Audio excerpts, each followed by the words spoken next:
Hey.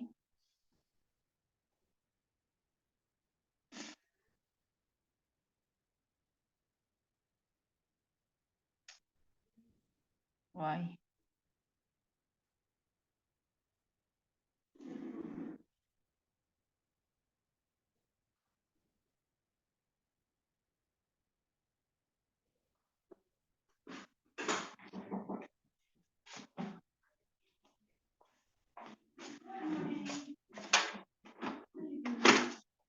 היי, בוקר טוב. תגידי, את מבינה בזום?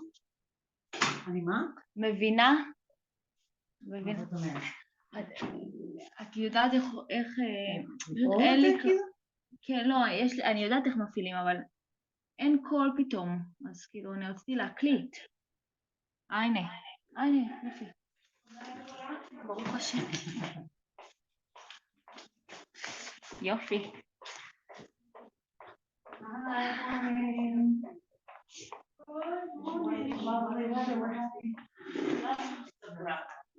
Oh man. Give me a bracha that I should see it as a bracha. I also, I said, if you know, I don't know what, but sometimes she has that kind of question. Baruch Hashem, it was amazing. Freezing. Like I really shouldn't be cold right now. Oh yeah, in the snow. In the snow. Yeah, in the snow. I was saying that we had like hand warmers, like my sister and I brought from here, from the, you know, like the bought in the Chinese stores, whatever, like those hand warming packets. Yeah. Yes, you totally should. You totally should. It's so cold there. I know, really. Just pouring this, just have it with the hands. Just like I figured everybody outside. Right. But you know what? It's generally warmer inside there. That's the thing. Like their heat is heating is so different than the houses are insulated. Right, exactly. So like, you know, but then you need lots of different things. Like you need a heavier coat and less like heavy sweat, right? Like thinner clothes, but heavier clothes. Where? Oh, the budka? Like the chaylim, you mean? Yeah, I hope that's true. I asked my son, he's here. Oh, it's freezing up here. But I said, are you in a tent? He says, we're in a school. And there's heat there. Okay. They have So it could be worse. That's when like they go out. essentially. Well, I didn't ask about what, you know, when they go out. Right. Okay. How many I think is that? It's just one, but I don't know. I just went around the pile. I don't know. Is Becky okay? Becky is sick. Yeah, she asked if you're recording. Right, we know, I'm gonna save record. it to her. Yeah. Okay, so let me record.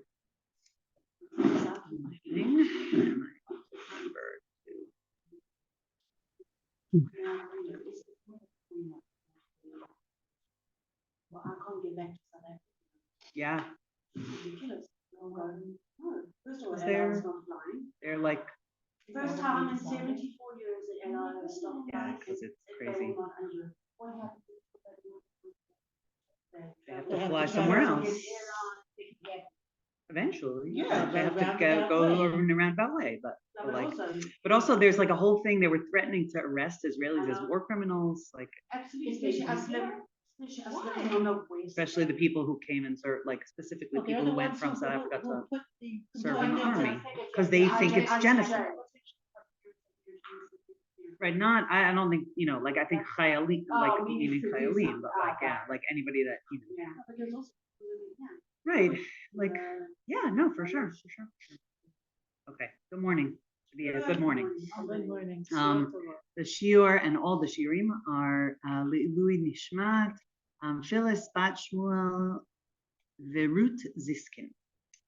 Her neshama should have a new Phyllis. Phyllis's last name though was Goodman. Right, her parents is her parents. I don't know why. Goodman. Phyllis Goodman? No, Goldman. Phyllis Goldman. Okay, Phyllis Goldman. So all of our shiurim are mukdashim. Okay, yeah. For Leilu Nishnata. Okay.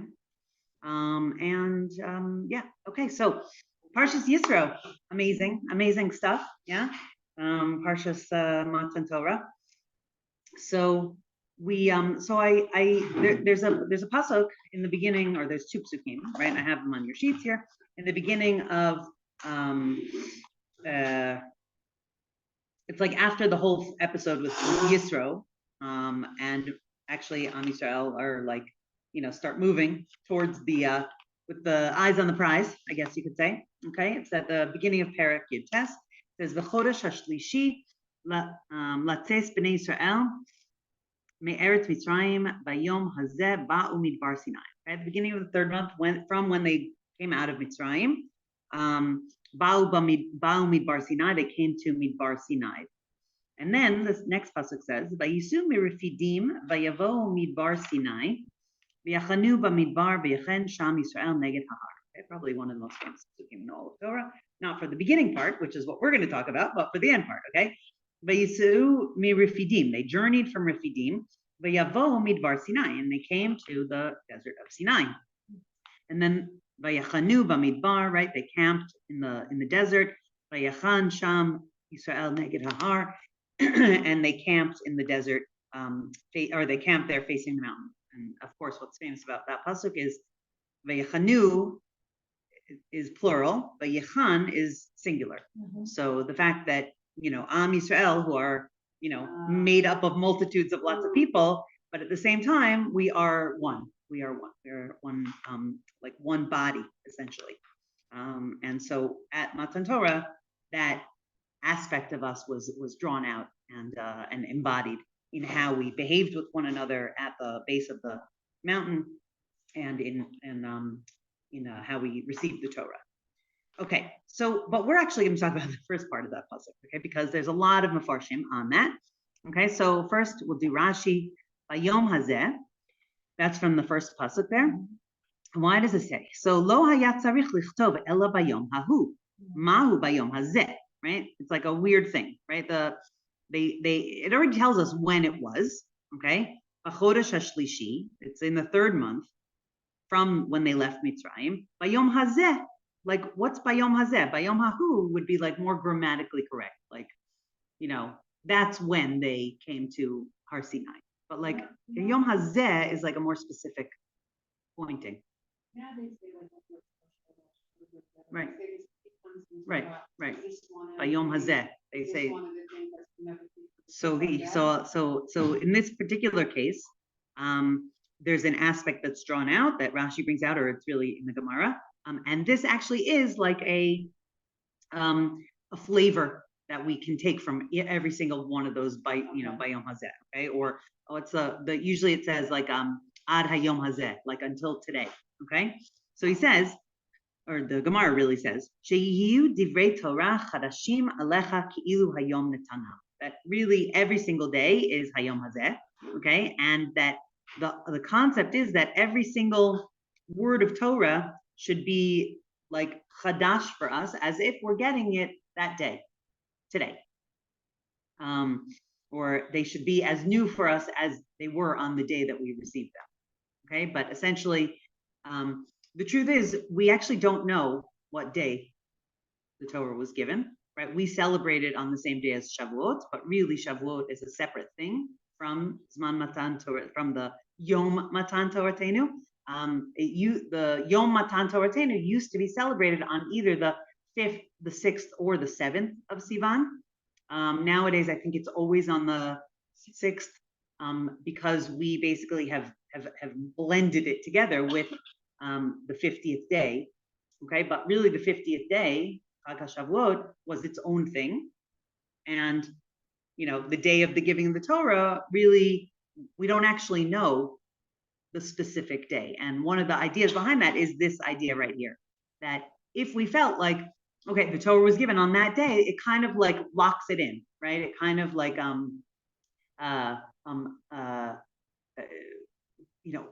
connects it too closely to one day, and then the energy kind of isn't dispersed throughout every single day. Whereas if we don't know, it's the same idea as like which we don't know which mountain really is Har Sinai, right? There is a mountain that they call Har Sinai, but we know even from the children's song that it's not that mountain, right? The medieval crusaders came and they picked the tallest mountain in the area, and every Gan kid knows that it was Little Har Sinai, right? The smallest and the shortest of all the mountains, right? That really Hashem gave the Torah on. So we don't know the mountain, and the idea is, and the fact that the Torah was given in the desert is like the Rebbe has a whole sikha about how the desert belongs to everybody. It has no ownership, and that's really how the Torah is. It really belongs to everybody. There's not like one person that can say, the Torah is mine and it's not yours. We all have a chelek in Torah. And right, something new, right? It's endless depth, endless. Yeah, yeah. There's nothing else like it because it's infinite, like Hashem is infinite. Okay, so that's a beautiful idea. So we'll just take that as a bracha. Okay, so it's a little bit connected to what we're going to do the rest of the day, but we'll take that as a bracha. Okay, but now vayisa'u mirifidim. Okay, vayisu. This is actually last week was vayisa'u, right? So go forward. Okay, so this week is vayisu, that they went. Okay, from Refidim. Ma tamud lomar lachzor lefaresh mehechan nasu. Right. We actually have two psukim in a row where it says that they traveled to Har Sinai, right? In the first pasuk it says, right, they traveled on this day they arrived at Har Sinai, and then the pasuk goes back and it says, and they went from Refidim and came to Har Sinai. So why do we need to know? Like it's like repetitive, yeah. Like if I say like, oh, I got to Chicago, I mean I left Israel and then I got to Chicago, right? That's the idea, right? Why do I need to know that they left Refidim and came to Har Sinai? Like it's like they already got there, move on. Okay. Yeah, I always have to know where you come from. Okay, so that's exactly right. Right? We already learned that they were the truth is that even before this we knew that they were in Refidim. Okay, it mentions it earlier in the Torah, but all of a sudden now there's like this, like the beginning of a new phase, and now we need to know that we got to Har Sinai, we came from Refidim, and we got to Har Sinai. Okay. But Yadua Shemisham Nasu, right? Like obviously we know where we left from because, like you said, okay, it is important to know where you leave from. But Refidim was already mentioned; they were camped at Refidim, so we know that information already. Okay. Ella Lakdish Nesiatan Mirifidim Leviatan Lamid Bar Sinai. Okay, so there's a specific like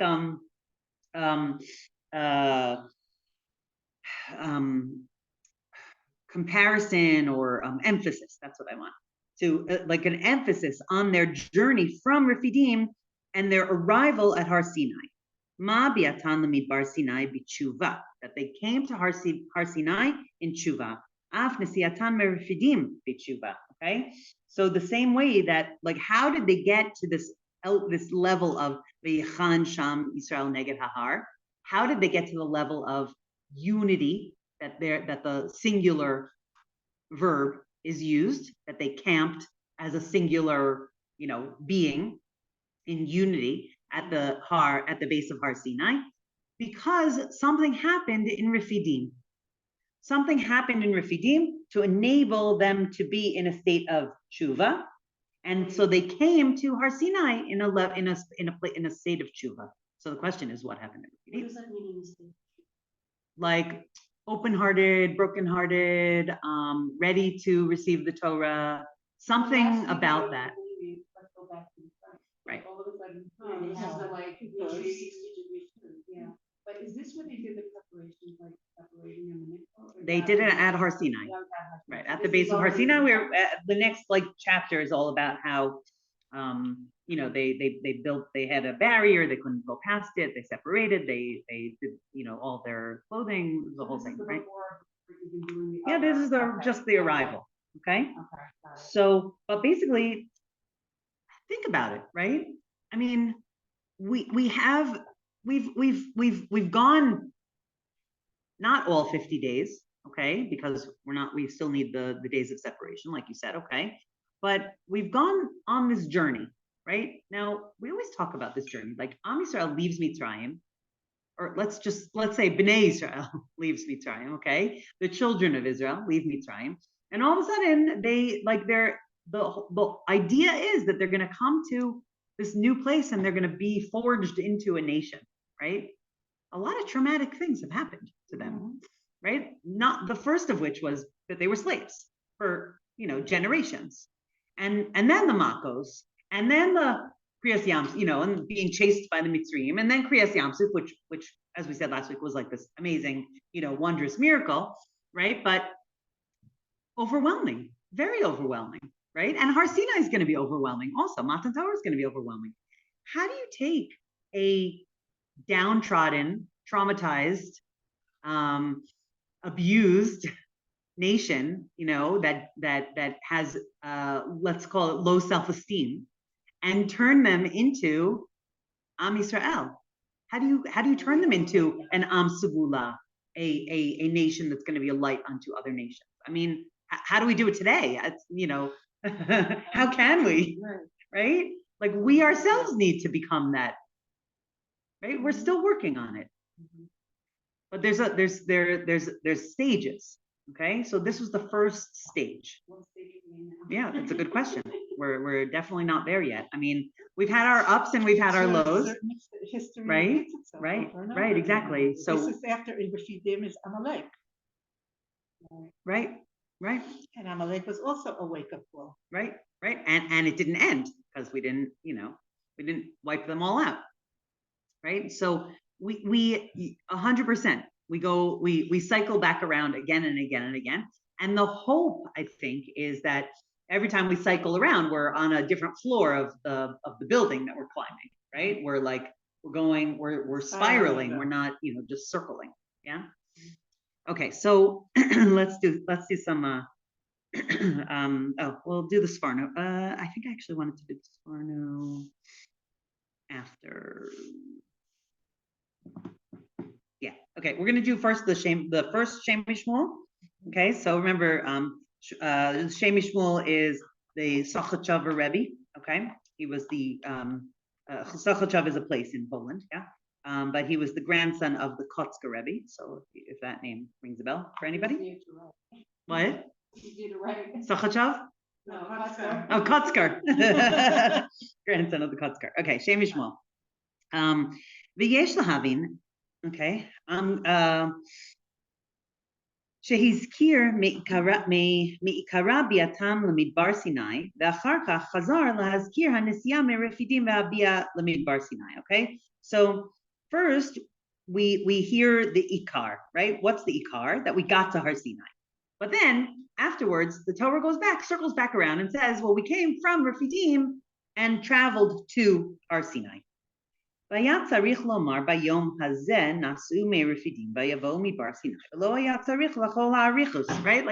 we know that the Torah doesn't waste words. So why does it go through this whole, long way around? Like I just said, like, right. I went to Chicago.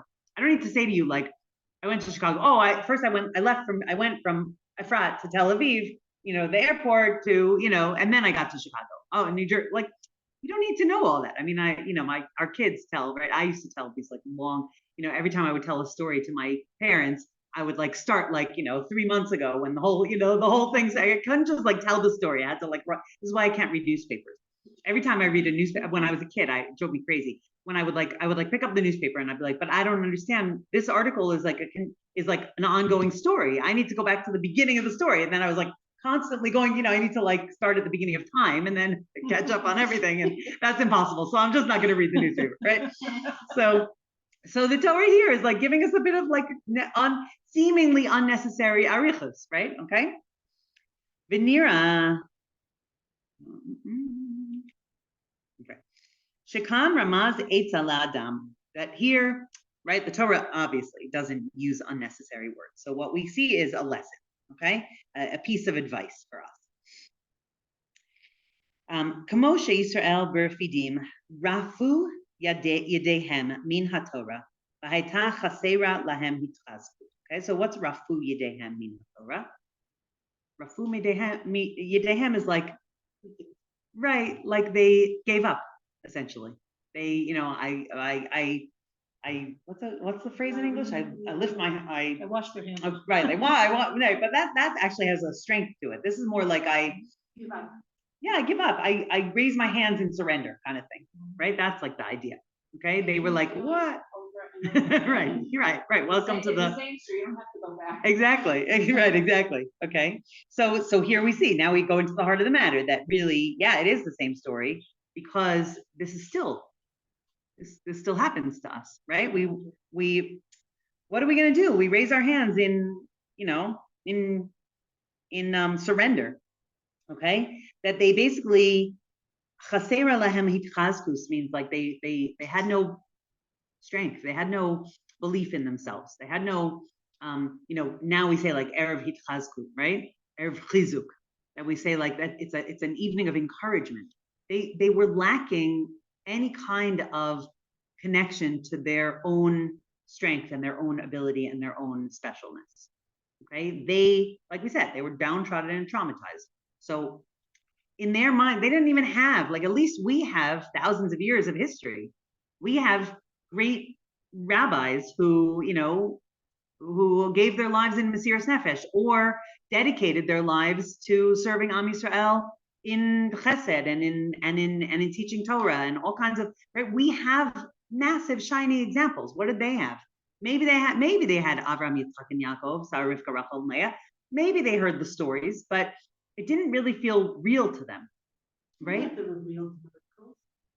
They did, but it was so overwhelming that they, in a way, they couldn't like believe their eyes, or they couldn't internalize that, right? Yeah, there was like the same way that honestly we also see miracles and we don't internalize them, right? I was saying we were talking the other day in a different cheer about how, like, I like literally keep on going back for more miracle stories. Like I and my line has become like the tuna can story is like so last week, like that's not enough anymore. I need a new, like Hilu, they are seeing, and then between the miracles, unfortunately, we've had unbelievable tragedies. So every time we have a tragedy, there are miracles, a lot of people try to explain them in a natural way. What happened.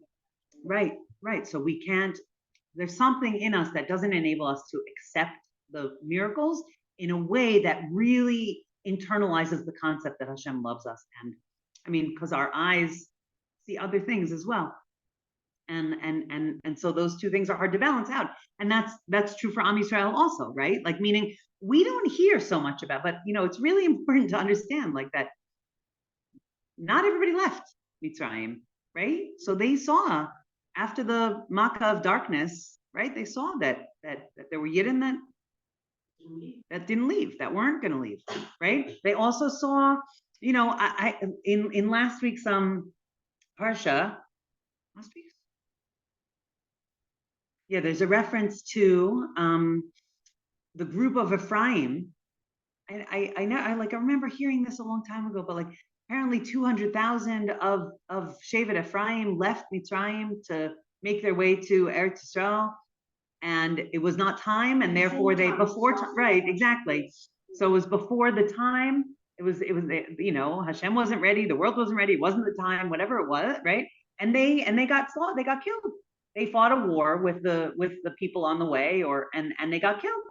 So like that was the news. We Baruch Hashem, we shouldn't focus on those things, but like that's what they were seeing, right? It's all very dramatic, but you can change the letters and it's all very traumatic, right?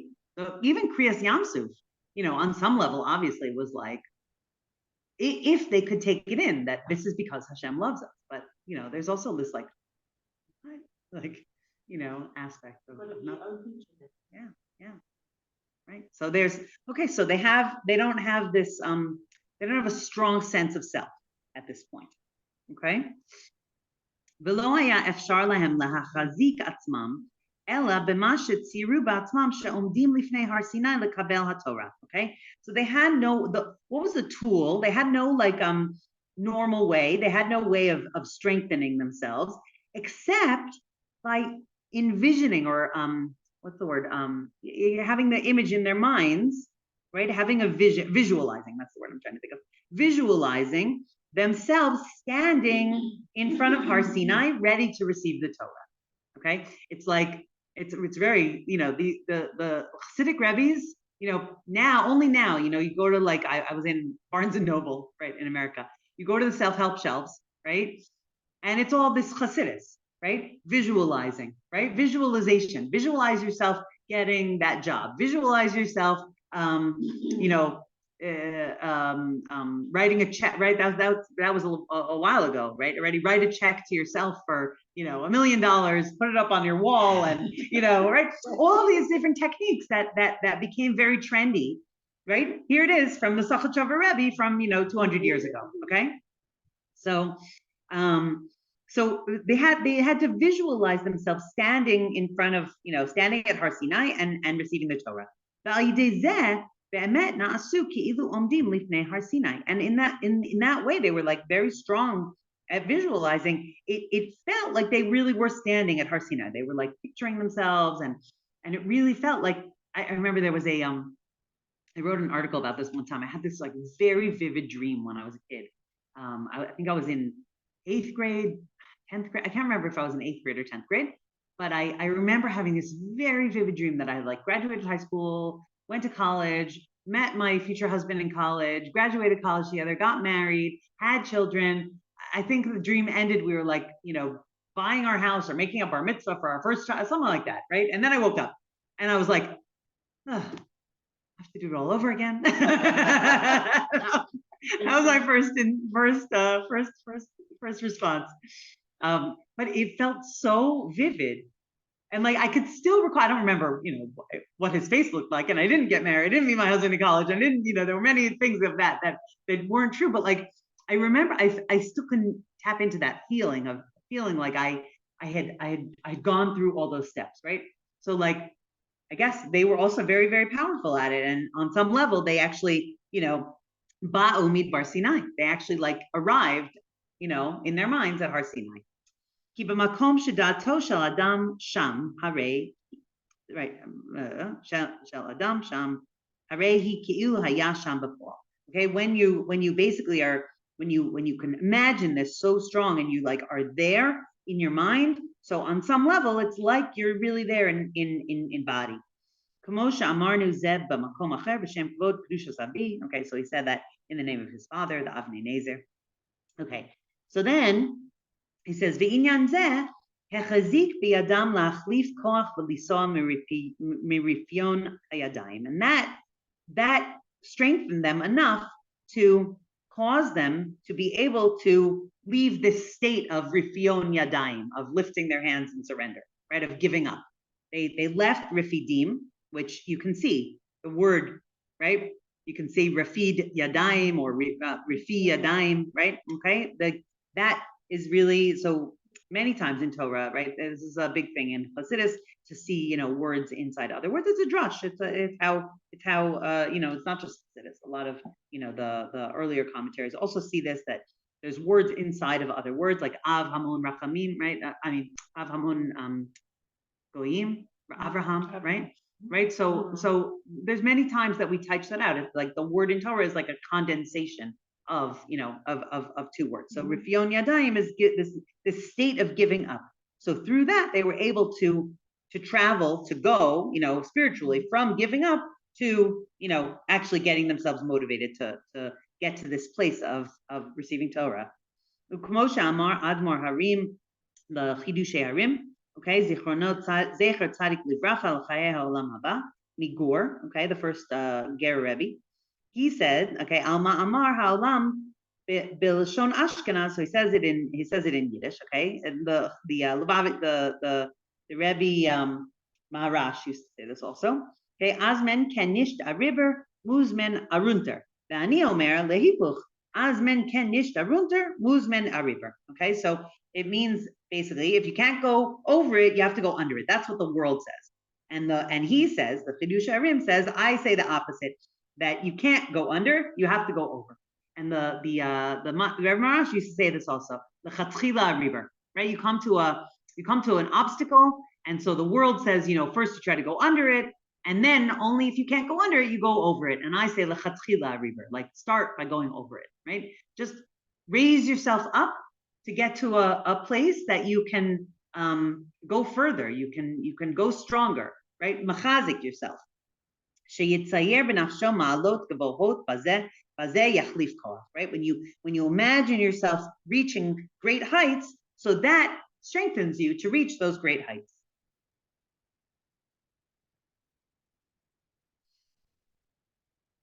How can you expect, okay, how can you expect them to visualize something? You know, when you visualize your dream, you knew, you know, that's, I knew what the have world gone looked through like. it, yeah, Right. that's, you know, the way of life. How could they visualize something that they never experienced, that no one ever experienced, and nobody ever talked about it? Right. So it's a very good question. I think we're going to skip the next paragraph and we're going to go down to the bottom one. And I hope this will be somewhat in answer to your question. Okay. So this is a different piece on the Shem Mishmol, but like many times in a different piece from the Shem Mishmol. But many times like a Hasidic Rebbe will like sort of like, you know, say an idea and then another year he'll like go deeper into that idea and see it from like a new angle. Okay, so it's the same pasuk. It's a different drush on the same pasuk. Okay. וכבר דקדקנו, למה כתיב כלל הביאה למדבר סיני קודם הנסיעה מרפידים. Okay, so he says, like we already discussed this concept of why it says that we came to Midbar Sinai before we left Refidim, you know, before it explicitly states the travel, right, the journey, excuse me, from Refidim. Okay, so he's like referencing this piece that we just learned, or he actually spoke about it many times. ואמרנו שלא היו יכולים להעתיק עצמם מרפיון ידיים, okay, that they couldn't fix it. They couldn't fix their state of giving up. They couldn't get out of it. They were having a really big problem, like you said, right? How can they picture it? How can they give up? How can they get out of this state of giving up? שהיו רואים את עצמם במסע האחרון קודם הר סיני, והם בלתי מוכנים כי היה דור דעה והיה יודעים היטב איך צריכים להיות במעמד הנכבד הזה. Okay, so this is a little bit of an answer. Okay, that they basically they were picturing themselves, or they saw themselves how they were in this final leg of the journey before Har Sinai, and they understood that they weren't ready. They understood that, you know, ki haya dor de'ah, they were a generation of understanding, they were a wise generation. They had deep understanding. And they knew, yodim hetev, they knew well,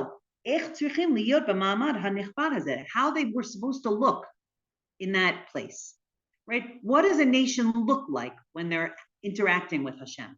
What should a nation look like, right? We also have in mind, right? Like picture, what's it going to look like when Mashiach comes? We don't know, really, but picture in your mind. No, I can right? answer my own question now. I mean, to a certain extent. I mean, if you read this, you can say, okay, they saw what Malchut Right, exactly. Like. Okay, They so saw this, so you know, if you're supposed to be acting like Melachim, like then you have to dress a certain way, regality, and all of this. Right, you have to reach that place of dignity and because you have to remember they have a slave mentality. Exactly. So they understood that they weren't ready. And therefore, Ripion Yadayim, right? They kind of gave up. They were like, what are we supposed to do about it? We just came out of slavery. You know, we don't know how to behave that way. We don't know how to reach that level. And so they were. That's the whole reason that Moshe was brought up at the palace. So that he could help enable them, right? To be, to be a leader. That dignified people, that, right, exactly. Okay. V'hayu ba'atzmam, you know what? I keep on thinking of what was her name? Rimon, right? What was that? Wasn't that her name? I think it was no. Yeah, no. Rimon? That she, you know, one of the hostages when she came out of the car, and she like looked at the terrorist. She looked him in the eye and she like shook them off, and then, you know, she put her arm around the other Jewish woman, and hostage, and they walked off by themselves, right? So that was like majestic, right? Yeah. So, you know, she was just a hostage. What was that, day number 53 or something like that? I don't know, it was 50 something, right? And it would be totally understandable. Most of the people that got out of the cars did not, you know, have that reaction.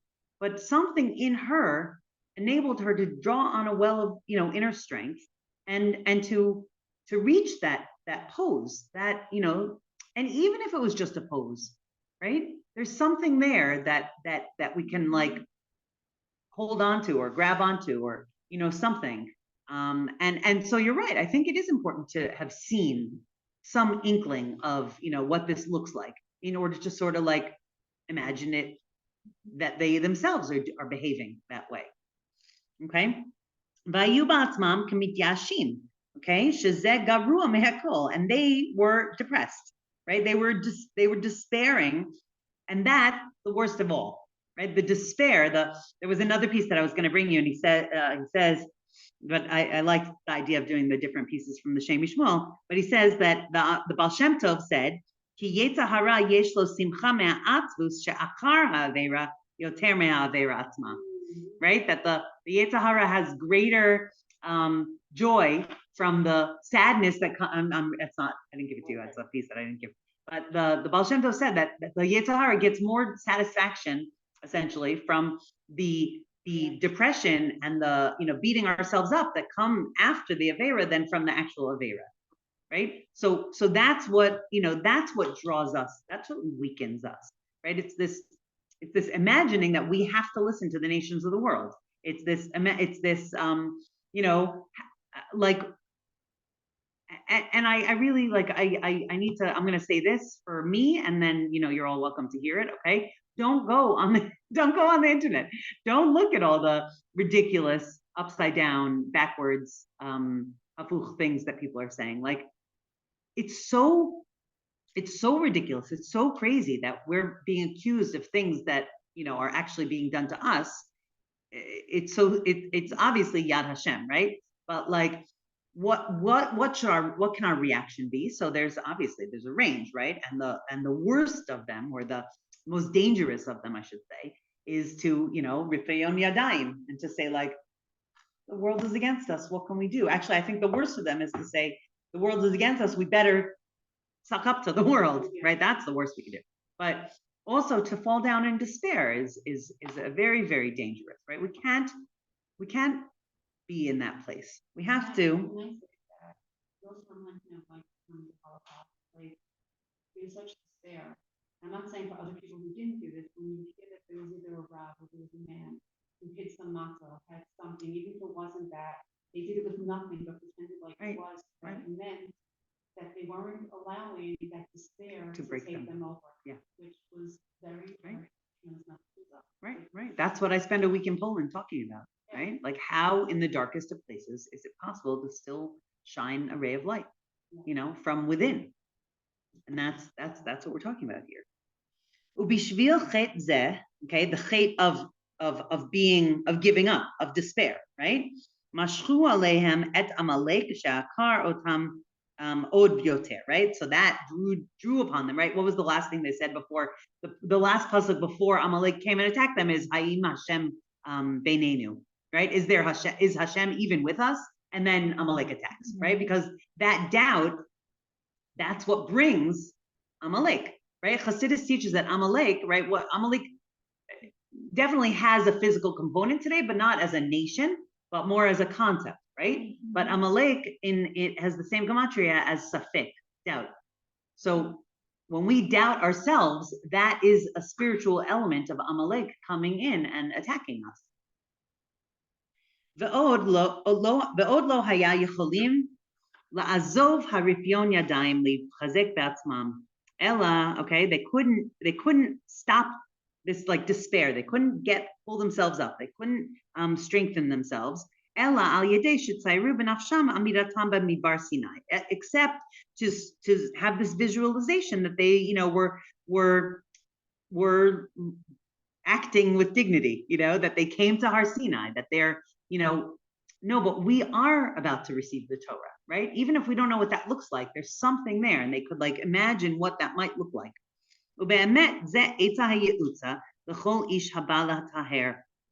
Okay, that this is really a piece of advice for all of us. Okay, every time we want to like improve ourselves, every time we're trying to grow. Okay, Lo haya reshis matzav lahachnia et hachomer beta'anitim besigufim.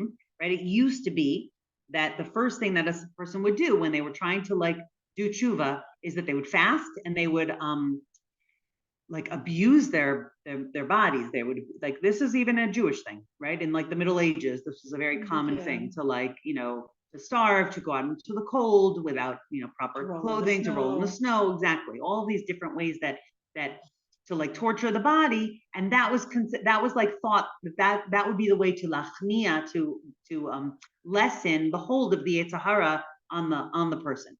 Okay. But Chassidus really has like a different way. Okay. And Chassidus says, don't do that. Don't start with that. Okay. And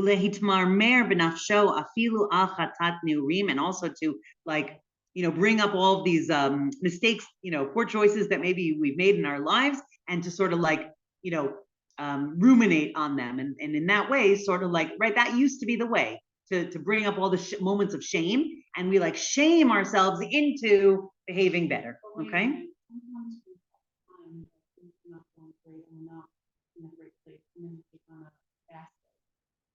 No, that's as a tefillah, not as a punishment, right? That's as a the Eish Kodesh talks a lot about fasting, that like a fast is like a type of korban that we're giving to Hashem, okay, but not as a punishment, right?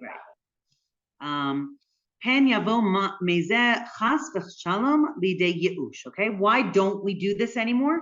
Because we realize that maybe it worked at some point. I'm not really sure if it ever worked. I wasn't there, but for a long time this was the derech. But what we understand now is that this just depresses us.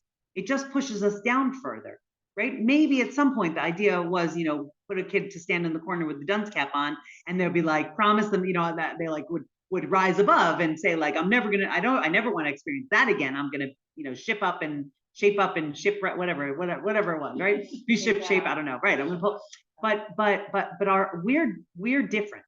Our generation, and Chassidus was really like the precursor, we're much more sensitive.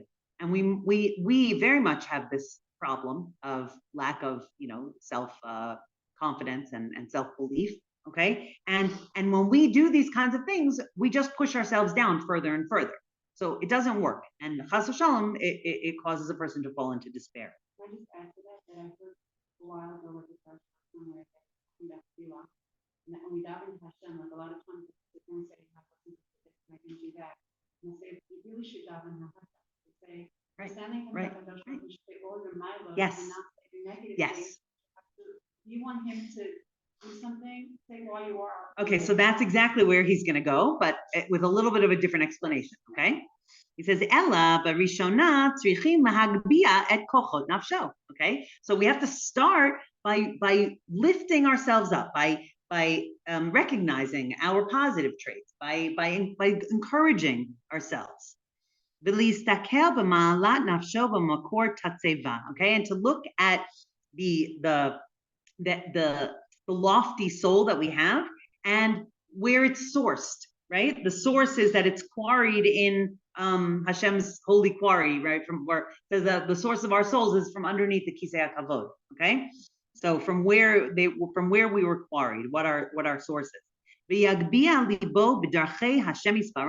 Okay, and to lift ourselves up with mitzvahs, with positivity, with knowing that like we're Hashem's children. Yashuv lachnia et kochot hachomer b'tshuva b'tfilah u'b'tachanunim al ha'avar. Okay, and then afterwards, right? Not to forget, not to just move on, but first lift yourself up, encourage yourself, and then go back and say, okay, so that wasn't the best choice, and now I daven to Hashem, and I regret my mistakes, but I'm doing it in a way that's going to enable me to move forward. Right? I can say I made a mistake rather than beating myself up and being like, you're the worst, you're the, because that doesn't do anything. So first I say, look at all of the ways that you are a good, mother, Jew, sister, daughter, teacher, community member, I don't know, wife. Okay.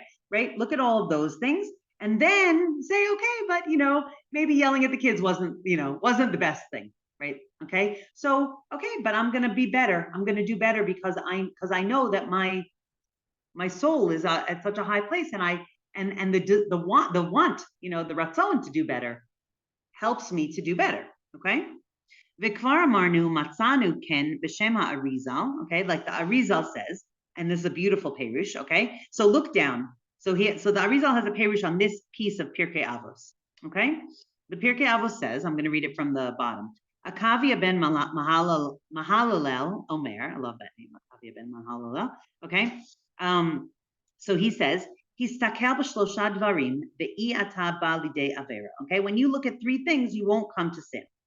Da me'ayin bata, know from whence you came, right? This is like famous. I'm using like the art school translation, right? It's embedded in my mind. Ula'an ata holech, and where you're going. V'lifnei mi ata atid liten din b'cheshbon, and for whom you're going to stand in the future and give your accounting, right? Okay, and then me'ayin bata, from where did you come? Mitipas rucha, okay, and then famously Pirkei Avos says from a putrid drop, okay. Ula'ana taholech, and where are you going? L'mkom afar rima v'tolea, to a place of worms and dust, and right to returning to the earth. V'lifnei mi'ata atid liten din cheshbon, and who are you going to stand in front of and give an accounting, a spiritual accounting, right? Lifnei melech malchei hamlachim hakadosh baruch hu, in front of the King of Kings, the Holy One. Okay, so now go back up to the top after the I put all the that into italics. So after the italics, yes, everybody with me? Yes. It's at the end of the line. V'lich ora, seemingly, lama lo kol kach ha'arich v'haya yachol, right? Why does it say it in such a long way? Okay, the Arizal says v'haya yachol techef lomar histakel b'shlosha dvarim me'ayin bata mitipas rucha, right? Mm-hmm. It could have been in the first sentence. It could have, a shorter, a more edited version would have said, right? Look at the three things and you won't come to sin. Where did you come from? A tipas rucha. Aval, a perushu, but it doesn't say it like that. She'en ma'en bata mitipas rucha, perush al ma'en bata hanemar barishona elash. Okay, but it doesn't answer the question right away. It says it first by itself. Ela shnei dvarim amar atana. Okay, because the Tana is saying two separate things. Shetzarich lahagbia et hanefesh. Okay, v'lachnia et hachomer. First, you have to lift yourself up, and then you have to reduce or subjugate, right? Subjugate the chomer, the physical. Okay, what is it? What does he mean? Right? So he says, first you ask, where did you come? Velo perush and doesn't answer the question, right? Ki yedua me'ayin shoresh kol ish Yisrael umikra malehu bani matem la'Hashem Elokechem. Because really, what's the answer to that question? Where did you come from? I came from Hashem. I'm like a child to Hashem. I came from that holy quarry underneath the Kisei HaKavod. That's the answer to the first question. Oh, right. I am a child. I am a daughter. I'm a bas melech, right? I am a child of melech malchei hamlachim. That's the answer to the first question. Like a child who comes, like a son who comes from the brain of the father, right? Like such a close connection. And where are you going? The first answer to that first question is, I'm returning to the body of the king, right? My soul will go up to Shamayim and become one with Hashem once again. And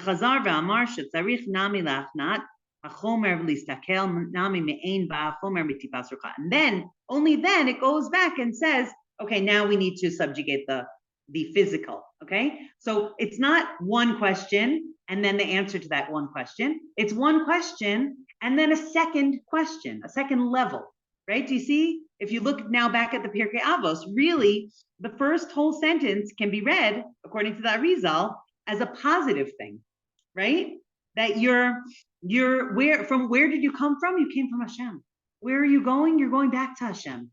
Who are you going to stand in front of and make an accounting? Melech Malchei HaMelachim HaKadosh Baruch Hu, who knows, like we learned way back in Rosh Hashanah, I don't know if you remember, but that every single Jew is full of mitzvahs, as a pomegranate is full of seeds, right? That Hashem doesn't only know our evil, intentions or our mistakes. Hashem knows all of our ritzonot to do good as well. And that's part of his accounting, right? So that's the first level of questions. And then only then do we go to the second level of questions, which has the answers of, okay, and you're a person, so you make mistakes. And, we have to also, take care of those things. Okay. Mikol makom, harei sider hatana barishona, hagba'at hanefesh, right? So the Tana phrases it this way or frames it this way. First, you lift up the person. And only afterwards do you, look for where the person can, needs to improve, right? Because to first start with looking for where we need to improve, that just puts us into a place of inability. It makes us, what's the word she says in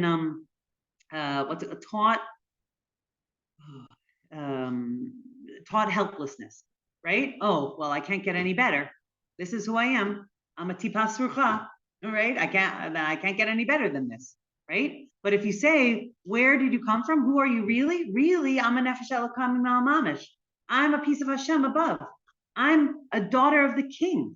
I'm Hashem's, favorite child, because that's what Am Yisrael are, every single one of us. So if we start with that, okay, and now I have places to improve, right? But I know what I can get, what I can grow to, right? If we start with the negative, then there's nowhere to grow. There's nowhere to go. And that's what he was saying. So when we go, so he's right. So the whole idea is that we have to first say, El mi bar Sinai, right?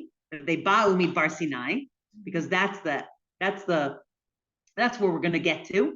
Okay. And then we say, V'yisu mi rifidim, that we go back and we take care of the helplessness and the despair.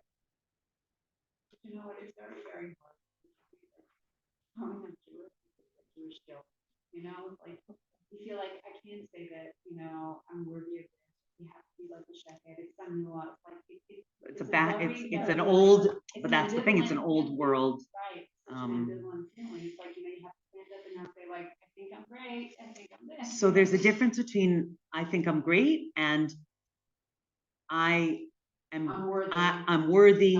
Or I'm capable of greatness because Hashem is with me and in me and giving me these opportunities, right? There's a bittul means essentially seeing that you're not in it's not dependent on your own individual actions, right? It's tapping into the greatness that you're a part of.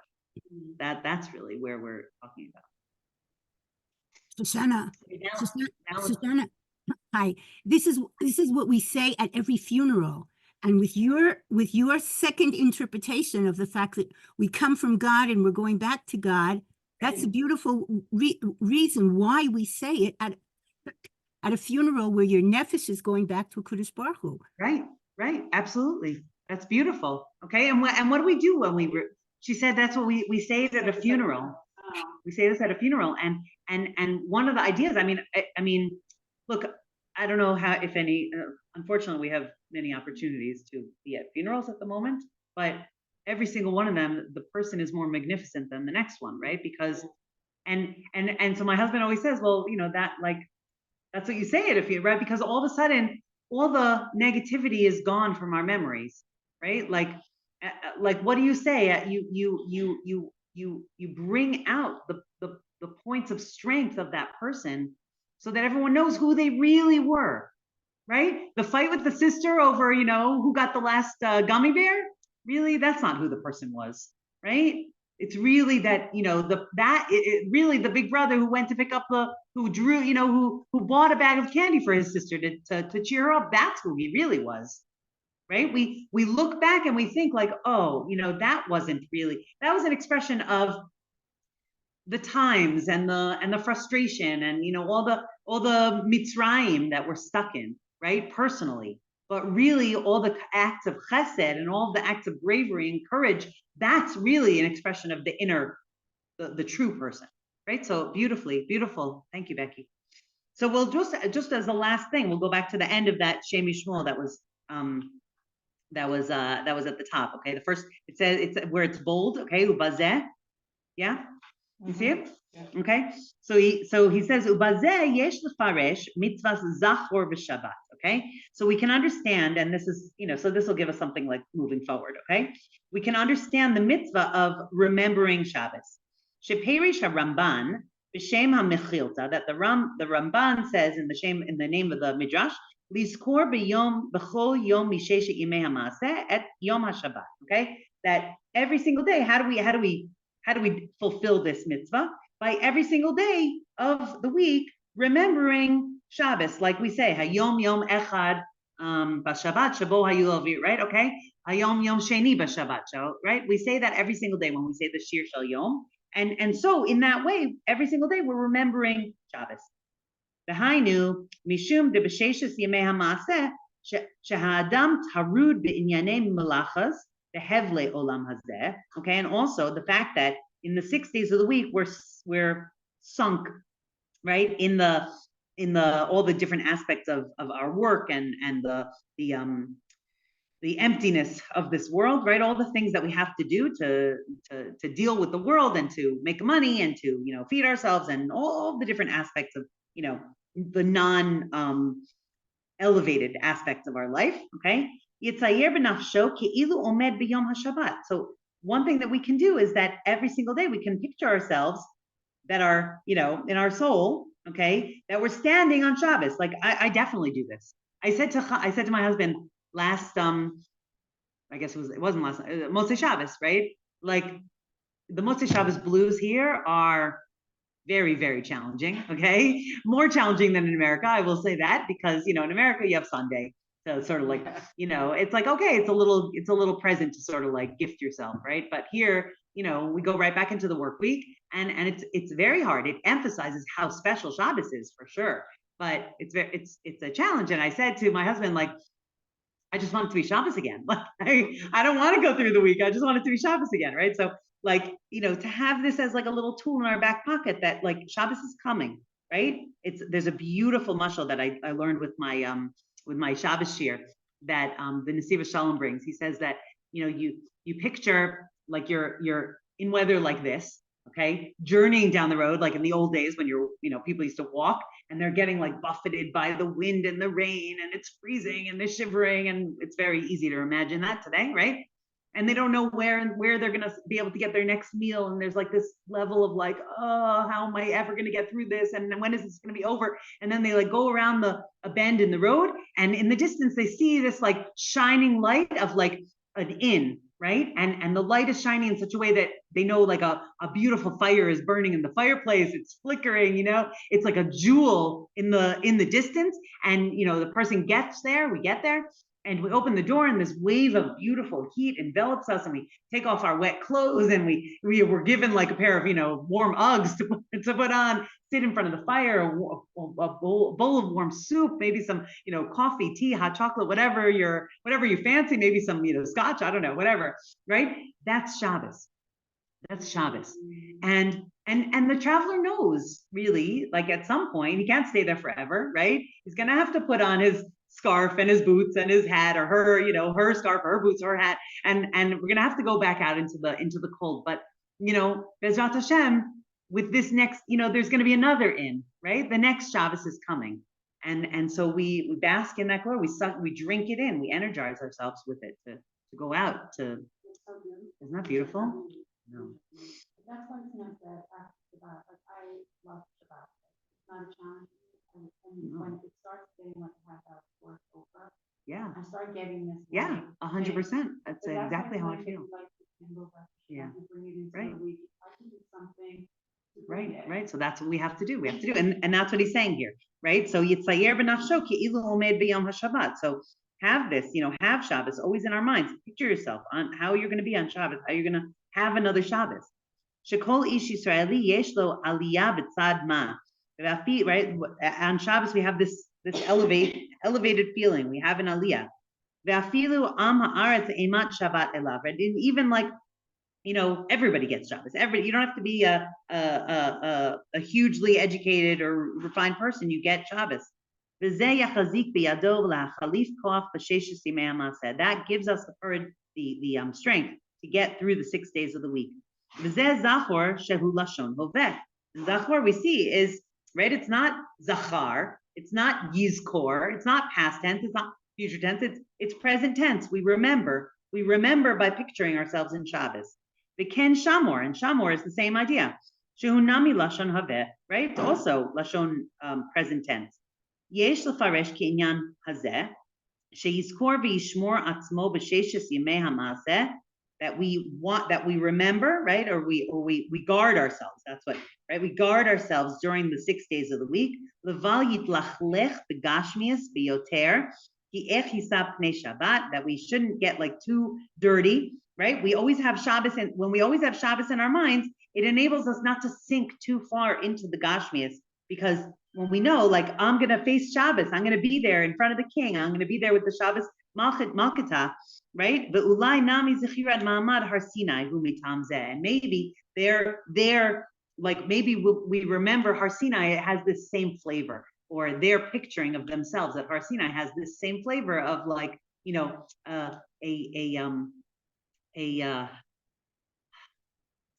like a harbor in a storm, right? Like, that's what Shabbos is. And I'm gonna get to Shabbos. That helps lift me continuously through the week, and it helped lift them, in their travels, that they're eventually, they're gonna get to Har Sinai. That image of them being on the level of reaching Har Sinai helped them to, to keep moving forward. So Bezrat Hashem will give us all a bracha that Hashem gives us, Shabbos every week. And this week we have this combination of Shabbos and Matan Torah, right? Shabbos and Har Sinai, and to constantly actively remind ourselves, Zachor and Shamor, right? Actively picture ourselves, I don't know, in Shabbos or Har Sinai, but like basically knowing that we are always in connection with Hashem. We're always at that place of, our souls always come from that place of the quarry underneath Kisei HaKavod. We just need to remind ourselves of that, and then, enable ourselves to tap back into that. And that will give us, Bezrat Hashem, the strength to face all of our challenges and to pull through them. Bezrat Hashem. Thank you. Thank you. Bye, Becky. This is Ashley,